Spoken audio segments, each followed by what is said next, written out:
Okay.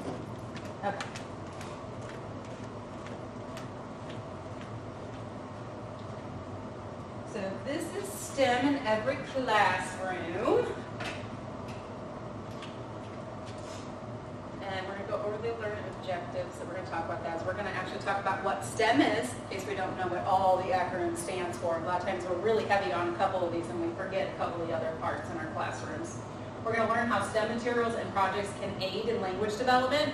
So it's not just about the actual STEM components, but it's about the learning and the vocabulary that can go along with them. And then we're going to actually let you guys use typical materials that can be found in classrooms. And if they're not, you'll get a chance to look and see what some other really cheap materials can be put into the classrooms for the children, and actually be able to create and get yourself involved in a STEM project, and then work on the transfer of learning from that project. So when you leave here today, you'll actually have 4 or 5, depending on who picks what, different ideas that you can bring back. And you'll also get a chance to make your own plan so that you have something in your hand next week in your programs that you could actually use if you wanted to. So really quickly, we'll go over this. So STEM is the acronym for science, technology, engineering, and math. And while these all sound like really big terms, of course, it doesn't mean we have to wait till kids are in 6th grade to start talking about this stuff. We can introduce these concepts at a very, very, very young age. A lot of these concepts can be broken down to hands-on fun activities. And so the sooner we start doing this for children, the more we're going to ignite their curiosity about all of these subjects. And that's what's really important, is to get them excited to learn. And then all of these disciplines can help develop methods of learning, because the questions that we ask and the questions that we pose to the children while they're doing this, some of the questions we can answer from the children that come up while we're doing this can really be exciting for them, and then just apply to all different areas of learning. So as a quick icebreaker, you guys can just do this as a big group since we're just sitting here. Does everybody know the story of the 3 little pigs? And I asked this because I forgot to ask this in one class and somebody didn't know the story. And I was really embarrassed that I made that assumption that everybody knew that story. So if we think about the story of the 3 little pigs, could you all pick out the STEM components that could go along with that story? The different materials used in building the house. Okay. And do you think there's a specific category or discipline that fits in? Technology, engineering, and math. Quite a few of them, right? So it's not always just siloed into one specific piece. What about other parts of the story, not just the actual building of the house?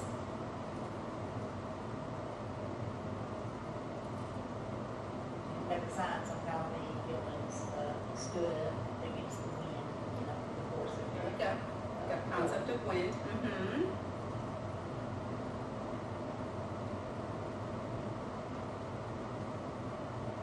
How many little pigs are there? 3. So we got the math in there. How many houses are there? 3. So now we've got even some one-to-one correspondence going on there in terms of the math, because each pig only really had one house before they all went to the pig. Very true. Subtraction, because all of a sudden one house is no more, right? So how many houses do we have left? So even little simple things can be boiled down into these disciplines. And if you do this class actually for parents, it's a great eye-opener, because they don't realize how many simple little things can be pointed out and pulled out to teach these really great educational concepts to their really young children. So when we just tell parents, yeah, we're teaching your child math, but then we don't send them home with worksheets or dittos anymore, they start to wonder, well, how are you doing math with my child? And so pointing out little things like that and actually having parents engage in those activities that you're doing with the children is always a great idea for a parent night. Parents usually come in thinking, what are we doing? And at the end they're like, oh my goodness, my child is learning, even though it looks like they're playing. If you can walk your parents through these KWL charts, which we will talk about, or even walk them through the scientific method during a project, they leave and they're like, wow, my child really is a genius. So anytime you can help share that information with parents, put that. Sorry, I should have changed that. Okay, so we're looking at a little case study really quick. It's kind of a guessing game. So there's an invention that helped really move the clothing industry along. Made the housewife's job a lot easier when it came out. Can you guess what it is? You guys don't see it.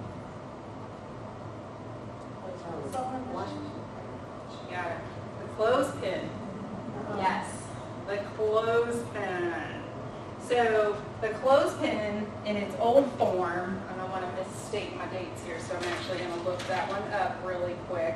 So the clothespin actually was designed by the Shakers in the 1700s. But of course it didn't look like this. You know what the really old clothespin looked like?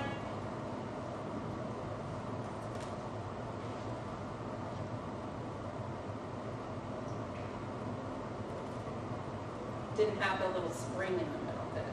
It was the little knob on the end of the two wooden pegs. Yes. So it worked at first, but then of course on a really windy day that could get really loose and then fly off. So the design has changed a couple different times. This modern design was invented in 1853 that uses that lever design. And then in 1887, before that, they changed it and added that little coiled fulcrum in there. So even sometimes inventions that are already existing can be made better if we just think about, we have this, but we still have a certain problem with this specific invention. What else could we do to it to kind of advance it along? So what are the STEM correlations in this invention that we can see? Engineering. We've got the engineering, definitely. We've got these simple machines with using these levers and these fulcrums. You have the science because you're testing it out and notice that it wouldn't stay. Exactly. Yeah, does this work how we made it? Does it serve the purpose that we thought it was going to serve? If not, then we have this problem, and then you ask that age-old question, how can we solve this problem? Which, of course, is a great open-ended question to ask children about almost anything. How can we solve this problem? And then we let them use their creativity, their reasoning skills, their critical thinking skills to come up with different ways to solve it. Of course, we always want to encourage that creativity of having different answers. Sometimes there's a million different ways to solve a problem, right? So we want to let them be able to do that on their own. Anything else that sticks out about this? Okay. Right, we needed two of those pieces to join together in order to make that spring fulcrum work, didn't we? So a lot of those little things that we can pull out. And I'm sure they had to test a couple different kinds of those, the spring fulcrums, before it even would work. Okay, so when we're talking about valuable STEM experiences, who do you think is in the forefront of those experiences? The children, because you're with their minds to continue to find the answer to it. Yes, the children have to be there. The children also have to be allowed to be able to find that answer or touch those materials, right? So number one, we have to have the materials for a really good experience. Number two, we have to have that permission for our children to actually touch those materials. And then number three, in order to get the true STEM learning out of it, if we had 7 2-year-olds come up to a table like this, what do you think might happen? What are they going to do? They might, yeah, they're 2, good point. So some of them might still try to put these in their mouth. Or try to figure out something else to do with it. They might try to figure out something else to do with it, right? Are they going to come away with any specific STEM learning by themselves?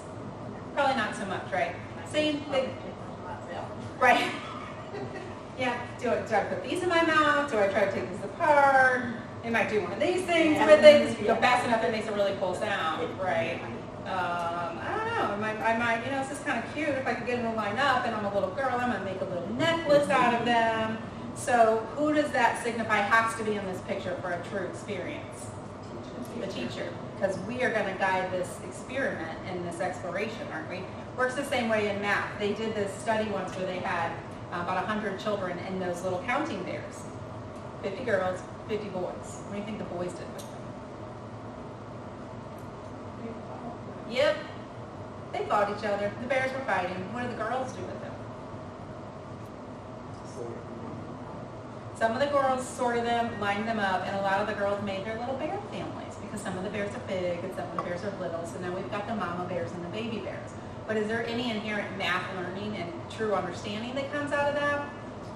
Again, not without us giving some of that input, asking some of those questions. So we're going to give a little demonstration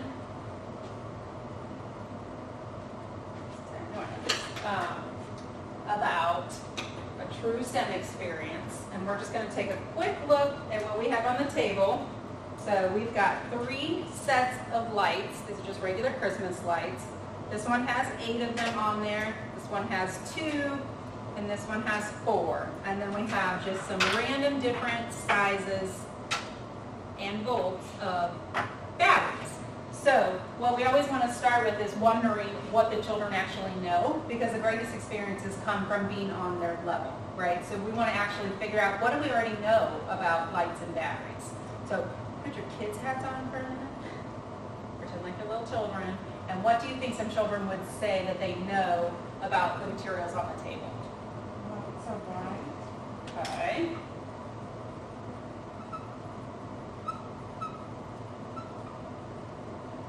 Mama put it on the tree. Christmas tree. Yeah. Puts them on the tree. Lights help you see.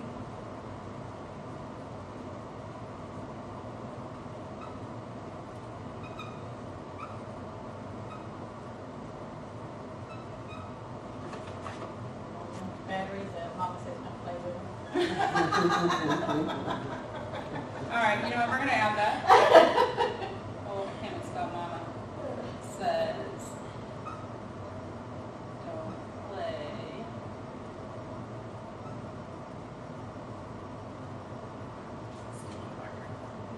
Batteries makes my toys work.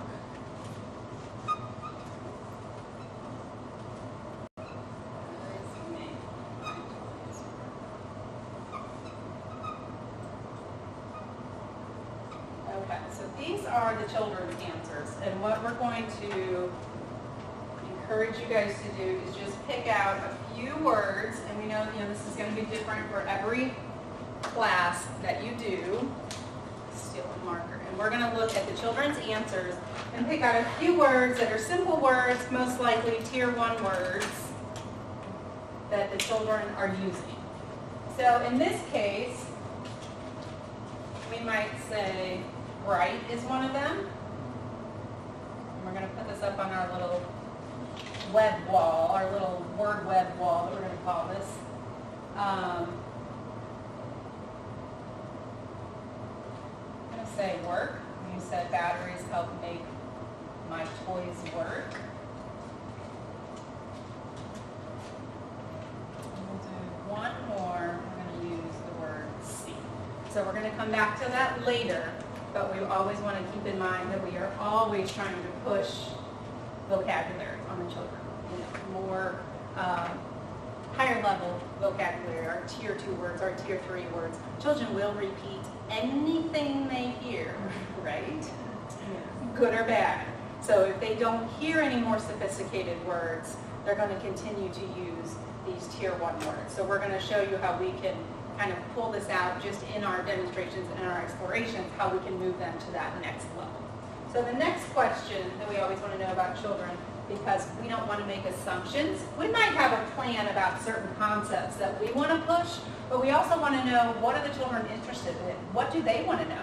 Because if they're not interested in the same thing at all, it's probably not going to go very well, right? This is when we have some of those challenging behaviors pop up. We have less engagement from the children because we've made an assumption about what they want to learn about, and it's not what they want to learn about. We run into this a lot here in South Georgia when October 1st comes, and on our lesson plans, all we see is, it's fall, and we're going to do leaves. Well, not sure any leaves have even fallen yet. It's still 100 degrees, and it's October 2nd.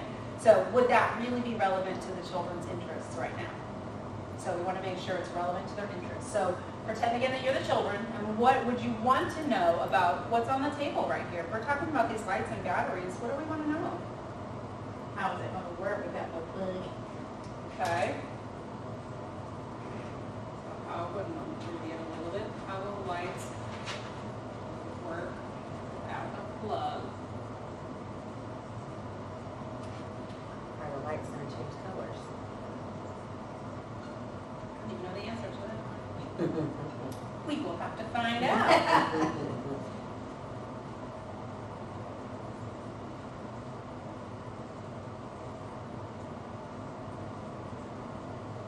What about, are the lights going to blink? What are the batteries for?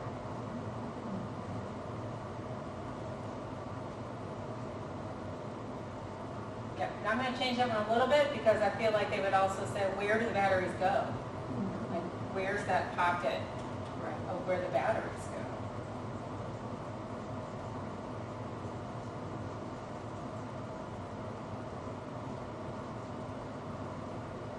All right, so let's explore a little bit and find out what happens. So since there's only a few of you, I'm gonna ask for all of you guys to come up and just stand around the table.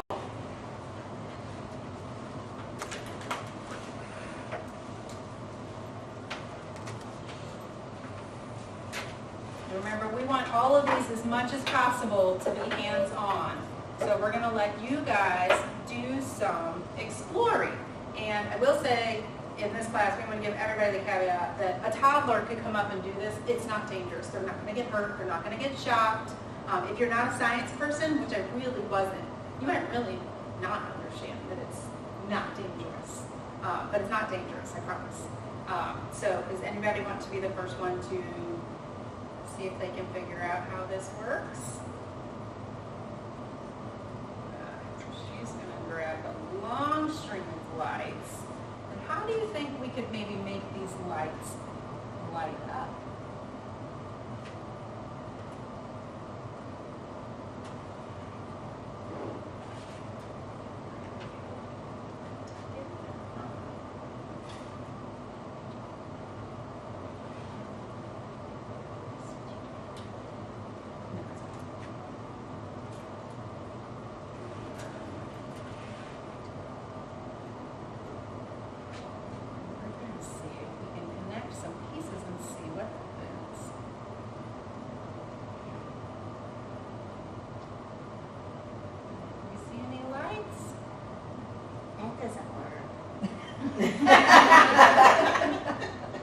Why do you think that didn't work? I'm going to turn off the lights for a few minutes just so we can see better.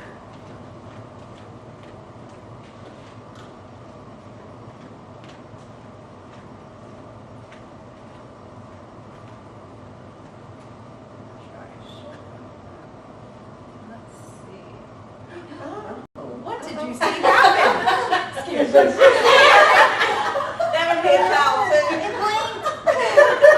Why do you think it blinked? It was working. It was working. How did you make that work?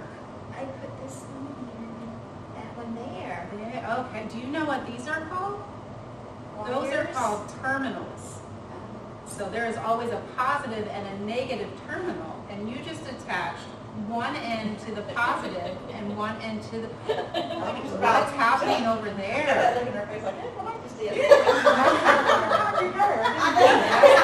Got some peer teaching going on there. So how did you know how to do that over there? You stole my idea. You saw the lights come on for her. What did you guys notice about her lights as opposed to her lights? It's not as bright. Her lights are not as bright, or her lights were dim, weren't they? Now, Monica, can we ask you to do you have that, which size? Yours got on too, right?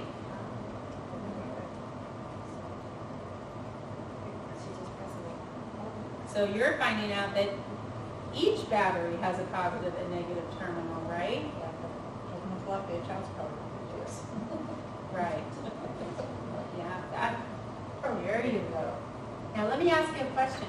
Can you put those same lights that she just used, do you remember how bright that was? Put those same lights on here, and let's see if that works. They also lit up, didn't they? But what's the difference in the lights? I use that one. Use that one, so let's try this one again. See the lights? Oh, they were fast. Okay, now try that here. Wow. What did you notice about the difference in those lights? Brighter. These are brighter. Why do you think they were brighter on this battery than on this battery? I don't know, but I'm upset mine don't work at all. You're- So, that'd be a dead battery. Why is mine not working? It has something to do with the amount.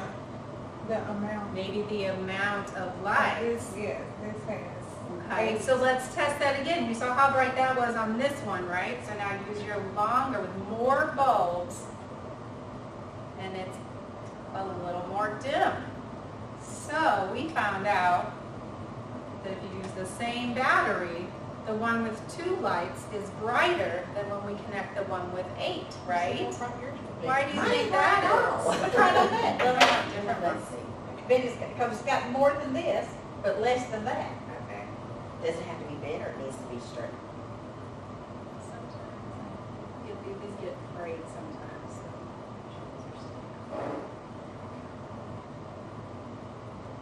There we go. So it's brighter than this one, but, Not quite, yeah. yeah. So it takes this out. Say that it's, so you I'm are scared to thinking say it out loud. So you're thinking it takes less power to power your 4 lights than it does the 8, right? Yeah. That makes sense. Okay. Right. And you know what? You gotta put it a certain place Mhm. too in order for it to count. You gotta make sure it really touches. So if we follow that theory, let's see if that works. Do you want to put the one with 2 on this one? Because we saw it get brighter with the 4. So that's really bright, right? It's a Christmas tree. Right. So we're thinking that it takes less power because there's less bulbs, right? Well, what did you do to get And then- it to light on that type of battery? Because I know it's the coils that's the difference. Just make sure the Yeah, sometimes it's just being able to Center and touch the terminals. Well, The maybe middle, the it's- middle had to be on this little circle on top. And then that's yeah, you had to make sure the middle's on So it. we got the power question. So what about, there was a difference between using these two. Should we test these two again? To use the same number of lights on both of these two. Yep. So now use that same one, because we saw how bright that was on this one.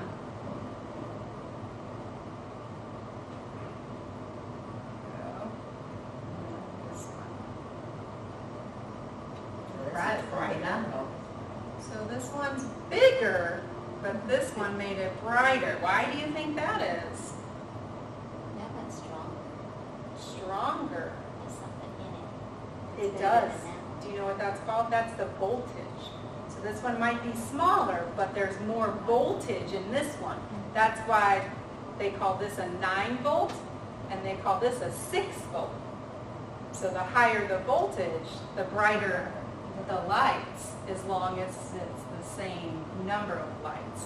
Why this one is 10 times bigger, I've never actually understood, but we might have to explore that another time, right? Because we just said this one has less voltage, so why is it This is the 9 times bigger? So which What one, did what they volt have is it that? filled, what did they have Can it you read on filled that? up with to take up that space?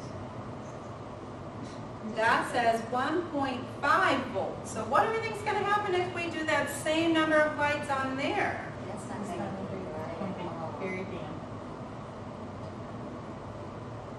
You can barely see that, right? All right. Go ahead and sit down.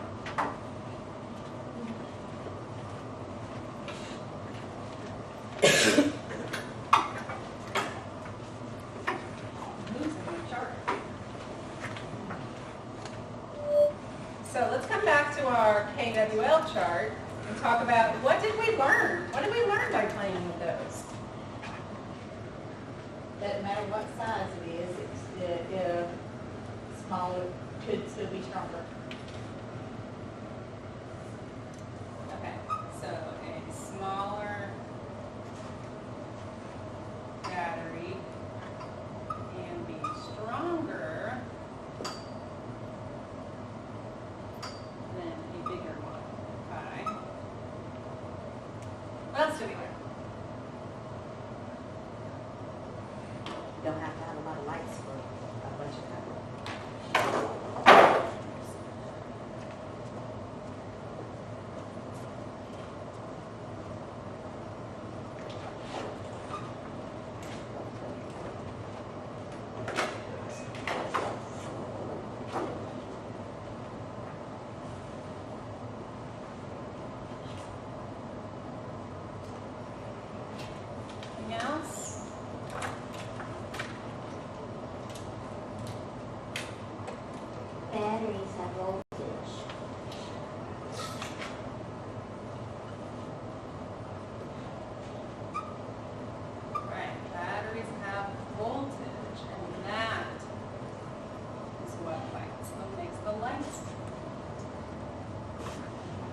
voltage, the brighter the light.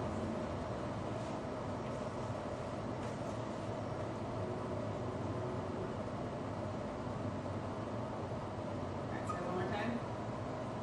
The higher the voltage, the brighter the light.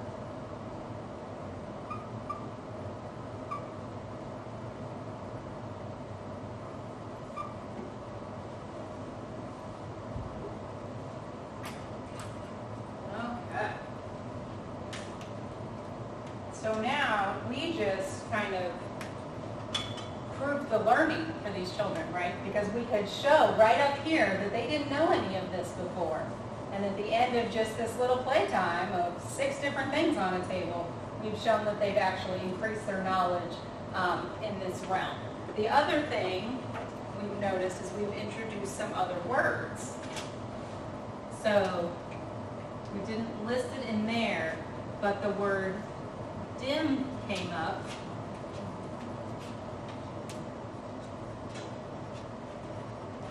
The word voltage came up.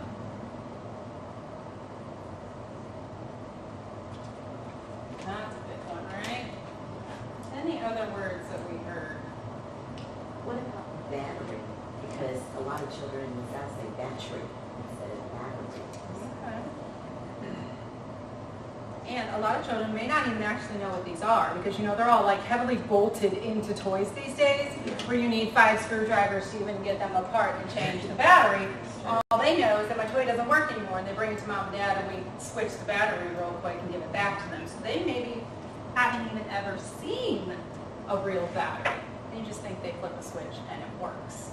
So what did you notice about some of the things I said or the types of questions that I said while you guys were exploring? You said, what do you think will happen? Okay, yes, so we asked them beforehand, what do you think will happen? What else? More open-ended questions. Definitely, more open-ended question. Well, why do you think that worked? Instead of somebody just giving them the answer at first, asking them, well, why does that make sense to you? We just saw her do this over here, so why do you think that was the same, or why do you think that was different? And that gets their mind spinning, of course, about why do I think that really happened? It also helps them on an individual level apply maybe what they already know to what they've learned or to what they have seen. We saw you said, well, now I know that I might be able to do this because I saw somebody else do this and it worked. And so anytime we can let them learn from their peers, of course, is a great thing.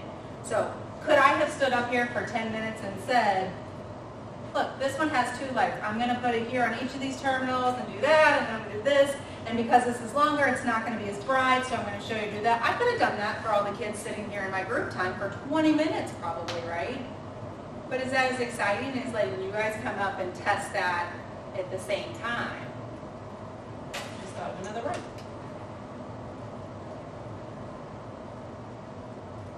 We used the word terminal.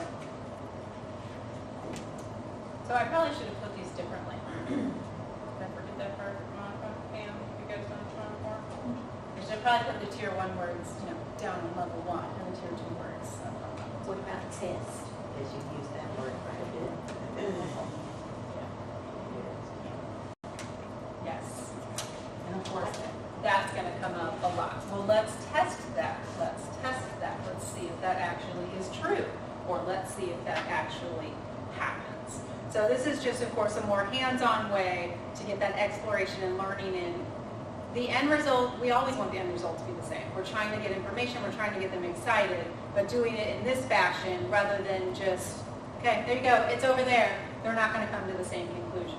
The other piece we want to do is make sure, which I did not do a very good job of, quite frankly, is asking you all, like, where do you see the connections in your own life? And this could, of course, be done as a wrap-up also after they get to play that. Well, you know, where do you see these types of lights, or where do you see different, you know, brightnesses of lights in your own life? And what are some of the things the kids might say? What's it? At Christmas time. At Christmas time, we actually see the Christmas lights on the tree. Flashlight, Flashlights. Kids love to play with flashlights. street lights. Street lights on your way to school, on your way home, especially in the wintertime when it's still dark when we're going to and from school. We can actually see street lights. What about in your homes? Lamps.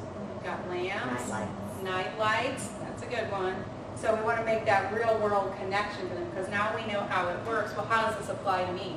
Now, when I go home and turn on my light, I actually understand that this is working because there's some type of voltage going to these lights, and that's why my light in my room comes on. Linda, one of our coworkers, will tell a story of one of her twin granddaughters who came home after doing this exact experiment in her classroom, and she was over there visiting one day, and she literally was like, she turned on the lights, and she was like, Linda, her grandma, I don't know what she calls her, this is because this is electricity, and there's voltage running through, and that's why our lights come on, which is how she even brought this whole little experiment to us. So again, she would have never said any of that if she wasn't able to figure that out for herself.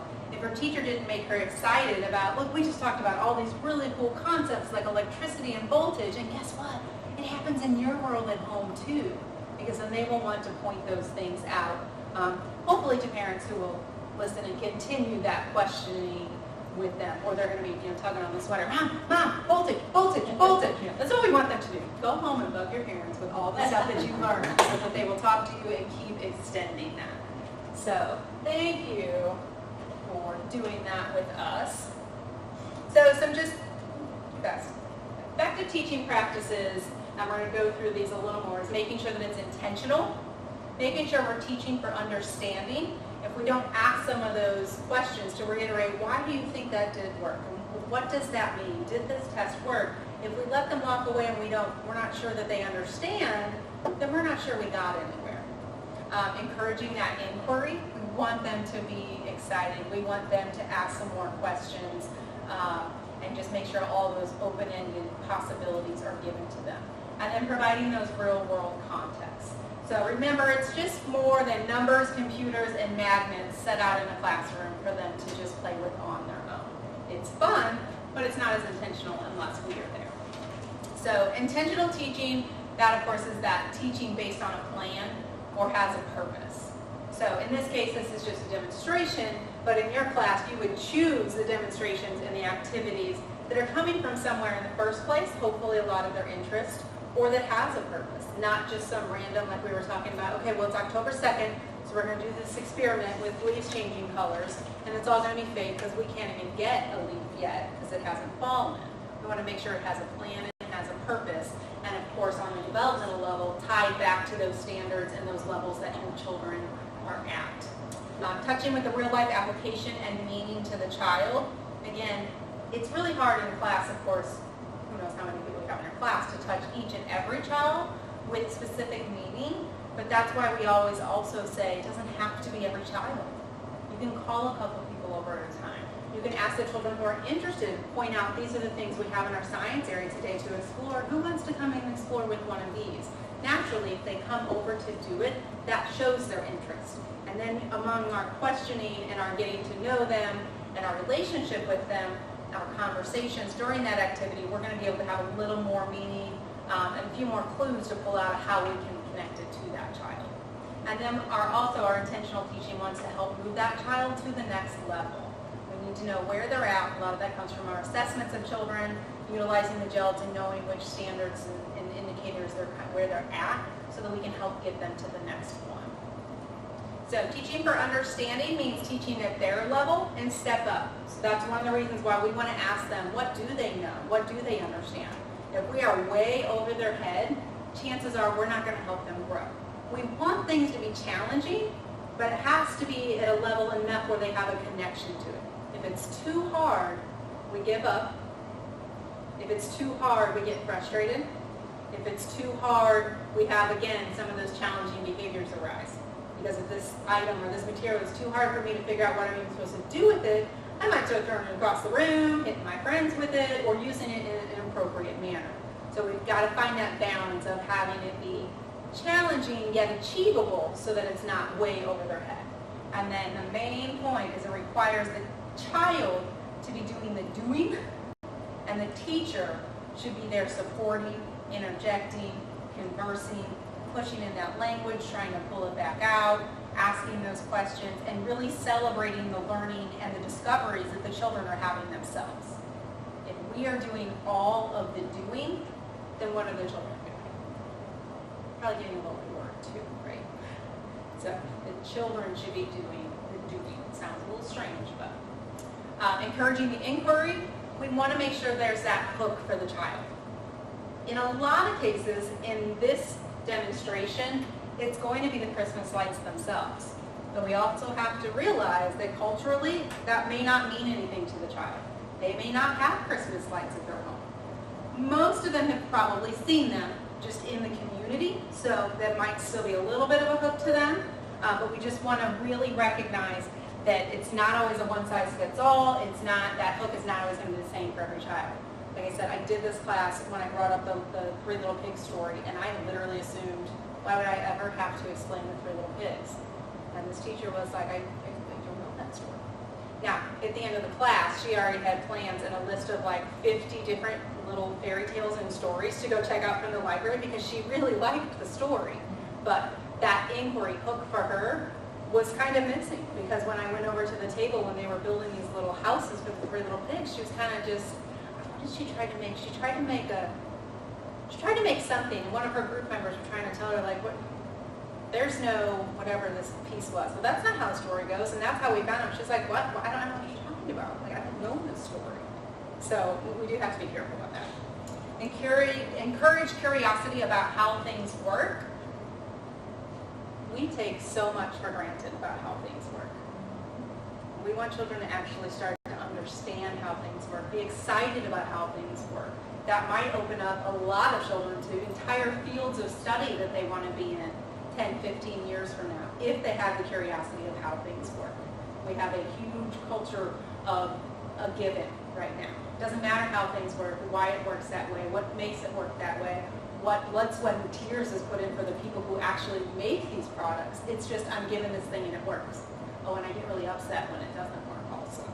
But we want to really encourage that behind the scenes. Well, how does this work? Why does that make sense? And then put it in their hands. Let them do what they want with it. If it starts to go a little awry and they're trying to figure something out with it that may not have been your plan, that's okay, right? It's their interest. We're following their lead. If they started, there were a few times when we were over here and someone would put it in a wrong place that I knew it wasn't going to light up, but did you see me stop that? No, don't do it that way. No, you have to do it this way. Aha, again, that's that learning experience. We want to let them test it. Well, this didn't work, so what else could we try? We have, I think a lot of times because we just want children to succeed and we want them to feel accomplished, we jump in to help really fast. When I was in the infant room, I remember specifically the child with the shape sorter, and the minute they have that block on top of the shape sorter that's not the right way, what did I do? Put my hand over their hand and turn it the right way so it would drop in the bucket, right? Because we wanted to get to the yay part. But that wasn't helpful for that child at all, because we just did it for them. We can give clues, try turning your hand the other way. I could have turned the bucket a little bit to help when they were really young and just not done it for them. We want it in their hands, and it feels so much better to achieve something and be successful at something when you did it yourself, right? Even as an adult, that's not any different. And so we wanted to try to instill that as a child. It also is not that helpful if we continue to praise children for things that they are not actually doing. What happens when they fail later? They're crushed. Where's my grades? And then, well, you didn't help me do this. So we don't want to instill that either. So providing this real world context. So if you end up explaining electricity, or in this case we talked about the voltage, and then connecting it to their world, it just really helps solidify that meaning and increase the chance for learning. I don't think that's any different for adults either. If you sit in a class for 6 hours about something that has zero meaning to you, you're not interested in it at all, it's not something you're going to use, how likely are you to retain everything that you hear? Not very likely. If it happens to be a 6-hour day based on something that you're really passionate about, that you know you can take back the next day and use, that chance for learning and the chance for using that learning is going to increase immensely. So we want to make sure that we're talking about things that are in the here and now for children that really help them connect their lives to what we're doing at school. All right, so now it's your turn, and we're going to see what you guys can come up with. I'm going to explain what we're going to do real quick, and we're going to turn off the camera for a minute. So at each little station, we've got a bunch of different items, materials, exploration topics, if you will, and we will set these out at every class, and that way what it allows people to do is pick and choose which ones they do. Hopefully this is where we can, include everybody from all different age groups. So this one seems really simple, but it's really fun. We have a bunch of cups over here and some cardstock at this station. At this station, we have a lot of different materials, and we are going to let people try to build 1 or 2 or 3, whatever this group decides, of those houses that we referred to in the Three Little Pigs story. Over here, we have a lot of different types of magnets and a lot of different items that may or may not be magnetic. Back here, we have some gear sets. And then over here, we have a lot of different items, and at this station, you would get a chance to build a humane mousetrap. So, we're going to ask you to pick a station. In the actual classes, it would be based hopefully on which age group you work with, but we try to include materials that can be, give or take. Teachers are going to know their own children and know things that they would actually do with their child, and we're going to encourage them to pick a station that they might actually do this in their program. So, if you know your program would never allow you to have these types of materials, then we would encourage them not to pick that station, because we want them to have that transfer learning and be able to bring it back. But you can go to whatever station you want for our purposes. If you guys could make sure there's at least 2 people in a group so somebody's not doing themselves. So you'll have 20 minutes to make or explore what's at your station. But along with that, we want you to complete the KWL chart. So go through this, like what do you know, what do you want to know, and what did you learn? And then do the same thing with the webbing that we did in the demonstration. Pick out a few of those basic Tier 1 or beginner level words that you think children would naturally use if you were doing these projects in your program.